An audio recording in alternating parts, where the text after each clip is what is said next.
#ask Dr. John Watson type చేసి మీ question అడగండి, తప్పకుండా రిప్లై చేస్తాను. Rahul Banerjee, sir please reply about this.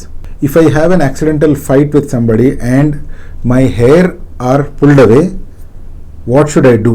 Rahul ఏమడుగుతున్నాడంటే, చిన్న చిన్న గొడవలు కానీ లేకపోతే తోపులాట్లో కానీ ఎవరైనా మీ జుట్టు పీకేశారనుకోండి గట్టిగా లాగేసి, సో ఆ జుట్టు ఊడిపోతే మళ్ళీ ఆ ఏరియాలో జుట్టు మళ్ళీ మొలుస్తుందా మొలవదా, లేదా ఆ సిచ్యువేషన్లో ఏం చేస్తే మంచిది అని. ఇది ఎంత సీరియస్గా అనిపిస్తుందో అంత సీరియస్ ప్రాబ్లం ఏం కాదు. ఎందుకంటే మనం జుట్టు పట్టుకుని ఎంత గట్టిగా లాగినా కూడా ఏదో కొంచెం జుట్టే చేతికి వచ్చే అవకాశం ఉంది తప్పితే జుట్టంతా ఊడిపోయి అక్కడ గుండైపోయే అవకాశాలు అట్లాంటివి ఏమీ జరగవు.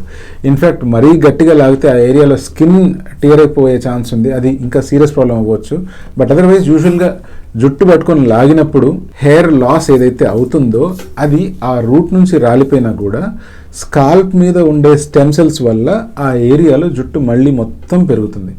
సో దాని గురించి ప్రత్యేకించి ఏమైనా మెడికేషన్ వాడాలి అంటే ఆ ఏరియాలో ఏమైనా స్కిన్ డ్యామేజ్ కానీ లోకల్ ఇంజురీ కానీ ఏమైనా జరిగింది అంటే దానికి ఐసింగ్ కావచ్చు లేకపోతే టెంపరీ ఫస్ట్ ఎయిడ్ కావచ్చు చేయాలి.